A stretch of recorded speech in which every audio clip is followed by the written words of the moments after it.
कहा जाता है जीवन में प्रेम करना ही सुख का मूल है। सत्य भी। अब प्रश्न ये उठता है कि प्रेम किससे किया जाए। यदि आपको कुछ क्षणों के लिए सुख चाहिए तो प्रेम कीजिए अपनी रुचियों से।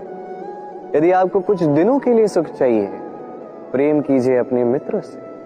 यदि आपको कुछ महीनों के लिए, कुछ वर्षों के लिए या अनेक वर्षों के लिए सुख चाहिए तो प्रेम कीजिए अपने परिवार से, माता पिता, अपनी संतान, पति पत्नी, अपने संबंधियों से।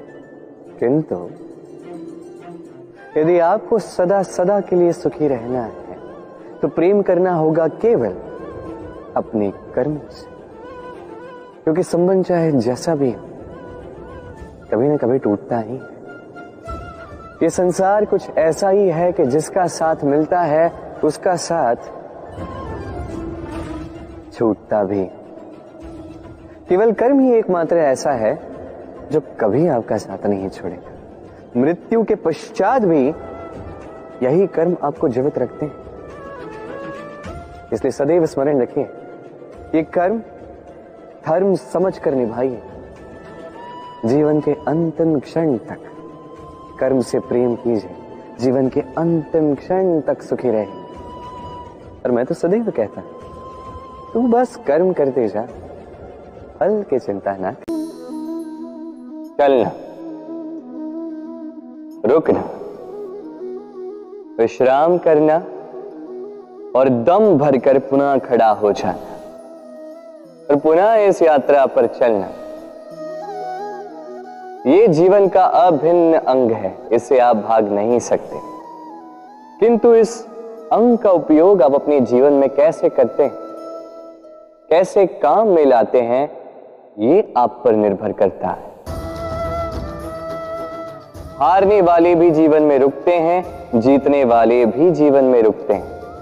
हारने वाले रुकते हैं थक के, जीतने वाले रुकते हैं केवल उस स्तर पर पहुंच के। अब रुकना तो आपको है ही, ये तो होगा ही, किंतु कैसे रुकना है, थक के या किसी स्तर पर पहुंच के, ये निर्णय आपका होगा।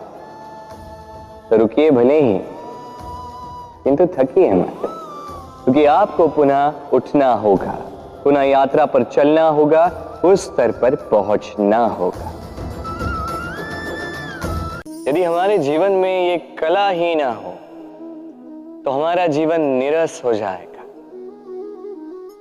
अब यदि मैं आपसे पूछूं कि सबसे बड़ी कला कौन सी है, तो कोई कहेगा चित्रकला, क्योंकि वो उसके मन को आनंद देता है। कोई कहेगा युद्ध कला, क्योंकि उसमें विजय प्राप्त होती है। कोई कहेगा भवन निर्माण करने की कला, क्योंकि उसमें छत मिलती है। कोई कहेगा संगीत कला, कोई कहेगा नृत्य कला, कोई कहेगा अभिनय कला आदि इत्यादि। किंतु इस बात पर विवाद करना अनुचित है, हो ही नहीं सकता, क्योंकि प्रत्येक व्यक्ति की अपनी भिन्न भिन्न सोच, अपना भिन्न भिन्न दृष्टिकोण। बस एक बात है, एक विशेष बात जो हर कला में पाई जाती है, मन को प्रभावित करने का गुण। तो सबसे बड़ी कला वो जो मन को प्रभावित करे, और सबसे बड़ा कलाकार वो जो औरों के मन में प्रवेश करे। जिसके पास ये गुण होगा वो कलाकार सबसे बड़ा होगा। तो यदि ये संसार रंगमंच है तो हम इस रंगमंच के कलाकार, और यहां पर भी सबसे बड़ा कलाकार वही होगा जो औरों के मन में प्रवेश करेगा, वहां घर बसाएगा। और इस मन तक पहुंचने की सीढ़ी है ये 2.5 अक्षर शब्द, प्रेम। तो प्रेम करते जाइए, जग जीतते जाइए। कितनी बार ऐसा होता है, आप कोई कार्य करने के लिए इसे किसी को सौंप देते हैं, अब वो व्यक्ति उस कार्य को पूर्ण नहीं कर पाता, अधूरा छोड़ देता है या ठीक से नहीं कर पाता।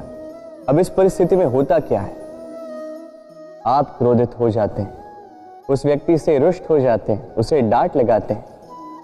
उसके पश्चात उस कार्य को संपन्न करने के लिए आप स्वयं जुट जाते हैं, और अंततः वो कार्य पूर्ण हो ही जाता है।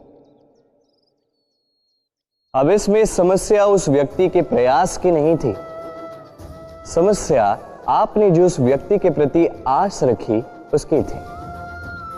हम दूसरों के प्रति अपनी आस को प्रथम सीढ़ी बना लेते हैं और स्वयं पर विश्वास को अंतिम सहारा। इसके स्थान पर होना ये चाहिए कि स्वयं पर विश्वास को हमें प्रथम सीढ़ी बनानी होगी, उसे अपना सहायक मानना होगा। यदि ऐसा करोगे तो परिणाम और भी सुख और भी आनंददायी होंगे। स्मरण रखिएगा, इस संसार में आपका सबसे बड़ा सहायक और कोई नहीं। इस संसार में आपका सबसे बड़ा तारणहार और कोई नहीं, स्वयं आप हैं। राधे राधे।